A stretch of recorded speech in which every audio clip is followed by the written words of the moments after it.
Okay, students, very good evening. Welcome back in my channel Continuous Learning. Today I am going to start a new topic which is very important and interesting one. The name of the topic is article. Article मतलब आप लोगों ने काफ़ी पढ़ा होगा. What is all about article? सबसे पहले article होता क्या है इसके बारे में हम बात करते हैं. ठीक है. आर्टिकल जो है ना, article is a tiny word. Article क्या होता है? It is a tiny word. It is a tiny word, but it has really a big impact in a sentence. Really a big impact in a sentence. In a big impact in a sentence. Okay, अब देखिए छोटे word हैं लेकिन इनका sentence में जब use किया जाता है तो इसका एक बहुत बड़ा इम्पैक्ट हो जाता है. ठीक है. और इसको दूसरे तरीके से हम एक बार डिफाइन कर सकते हैं. Article is always used in a sentence before noun, adjective and adverb. Noun is used in article is used in a sentence before adjective, noun and adverb. यहाँ पर वेरी क्या है? एडवर्ब है. गुड क्या है? यहाँ पर एडजेक्टिव है. और बॉय कौन सा? नाउन है. तो ये हमेशा जो है इनके पहले यूज़ किया जाता है. ये भी आप लोगों को ध्यान रखना होगा. अब देखिए नेक्स्ट बताते हैं कि टाइप्स ऑफ आर्टिकल. आर्टिकल होते कितने तरह के हैं? तो आर्टिकल होते हैं दो तरह के, indefinite article and definite article. Indefinite article a और एन, इसमें दो टाइप, और डेफिनिट में दो होता है. ठीक है. अब बात करते हैं ए और एन का हम सेंटेंस में यूज कैसे करते हैं. ये कई बार बच्चों को कन्फ्यूज़न हो जाता है ए और एन के यूज़ को लेकर के. तो यहाँ आप लोग बड़े ध्यान से इस बात को गौर फरमाएंगे कि आमतौर पर हम बच्चों को पहले ध्यान में आता है कि वोवेल्स जो होते हैं 5 होते हैं. कौन कौन होते हैं वोवेल्स? वोवेल्स 5 होते हैं. ए, ई, आई, ओ और यू. ये there are 5 vowels in English alphabet. बच्चे क्या करते हैं कि जो इनको देख करके और आर्टिकल यूज़ कर लेते हैं कि जिस वर्ड्स में ए, ई, आई, ओ हो उसके पहले हम एन लगा देंगे. लेकिन एकदम बिल्कुल इसको ध्यान में बात रखनी होगी. You will have to keep in your mind all the time. ऐसा हमें कभी नहीं करना है. हमें क्या करना है? हमें करना है कि किसी भी वर्ड का जो एक्सेंट है, उसका जो प्रोनंसिएशन है, अगर वो हिंदी वाले स्वर की सहायता से पहले हो रहा हो तो हमेशा आर्टिकल एन का यूज़ करेंगे. अब कैसे? अगर मैं बात करूं, ऑनेस्ट लेते हैं शब्द हम.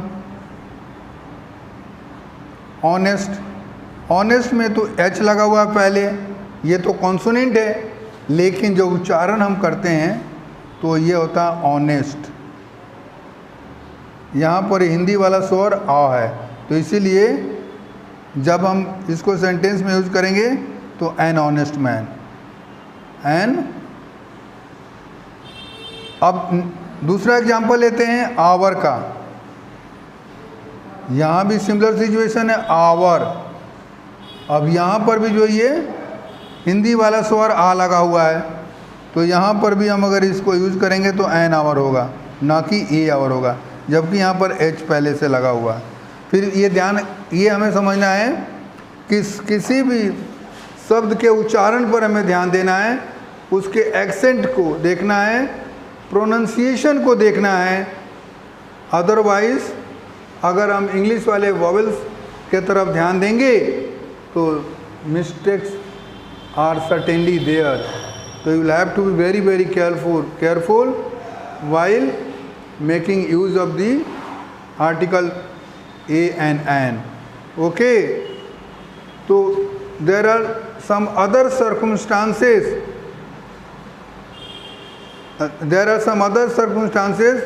which are also applicable here in the use of article an.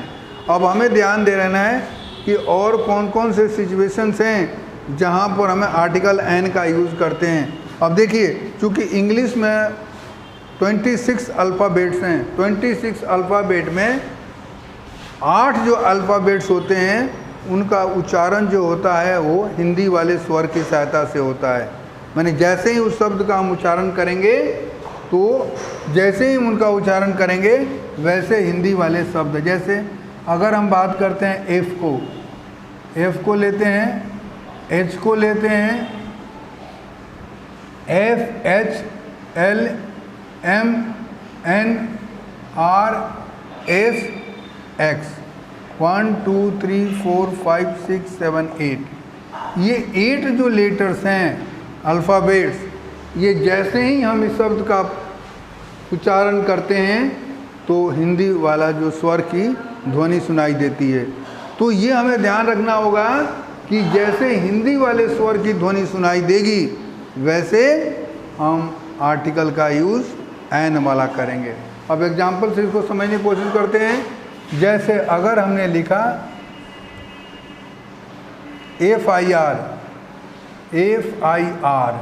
तो यहाँ NFIR होगा, क्योंकि इसको हम ऐसे लिखते हैं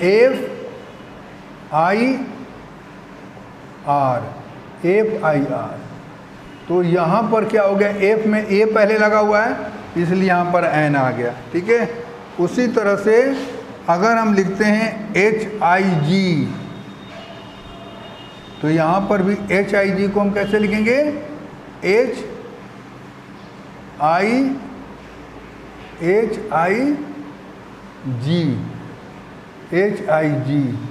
अगर हम जैसे HIG लिखते हैं तो यहाँ पर क्या आ रहा है, H ही आ रहा है पहले, हिंदी वाले स्वर की ध्वनि सुनाई दे रही है. तो हिंदी वाले जो स्वर की ध्वनि सुनाई देगी तो यहाँ भी एन का इस्तेमाल होगा. तो ये जो सिचुएशंस है ये आप लोगों को अच्छी तरह से ध्यान में रखना होगा, otherwise you will be in the problem. Okay. अब जैसे अगर हम दूसरा भी अगर लेते हैं, इसका लेते हैं, एल का लेते हैं, LIG, यहाँ भी NLIG होगा. ठीक है. MIG, तो यहाँ भी NMIG होगा, क्योंकि M जैसे ही हम बोलते हैं वैसे हिंदी वाला स्वर की ध्वनि आ जाती है. तो ये जाहिर सी बात है. LIG देखिए, अगर हम लिखते हैं LIG, तो देखिए यहाँ पर भी हिंदी वाला MI,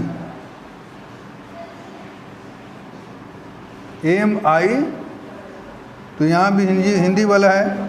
ठीक है. NGO, अगर NGO तो यहाँ भी NGO होगा, क्योंकि NGO जो लिखते हैं तो पहले ए आएगा, NGO, यहाँ भी ए आ रहा है पहले तो NGO. तो ये ध्यान रखना है कि हमेशा ये वर्ड्स जैसे ही हम यूज़ करते हैं वैसे हिंदी वाला जो स्वर की जो ध्वनि हमें सुनाई देती है. RTI अगर हम लिखते हैं RTI लिखते हैं तो यहाँ भी NRTI हो जाएगा. ठीक है. उसके बाद SDO, तो NSDO हो जाएगा. ठीक है. इसमें भी एस आ रहा है. ठीक है.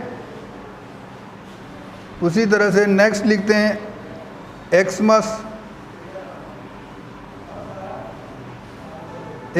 ट्री, तो एक्समस ट्री भी लिखते हैं तो यहाँ पर भी एक्समस बोलने से पहले, एक्स के बोलने से पहले ए का हमें ध्वनि सुनाई दे रहा है, पहले ही सुनाई दे रहा है, तो यहाँ पर भी एन का इस्तेमाल होगा. Okay guys. तो ये चीज़ बड़े बारीकी से आप लोगों को समझना है कि ए और एन के यूज़ करने में, हमें एन का यूज़ करने में ये बुद्धिमानी रखनी है कि अगर कोई भी शब्द किसी भी वर्ड के उच्चारण में अगर वोवेल की साउंडिंग होती है वोवेल की हिंदी वोवेल की साउंडिंग होती है तो हमेशा आर्टिकल एन का यूज होगा।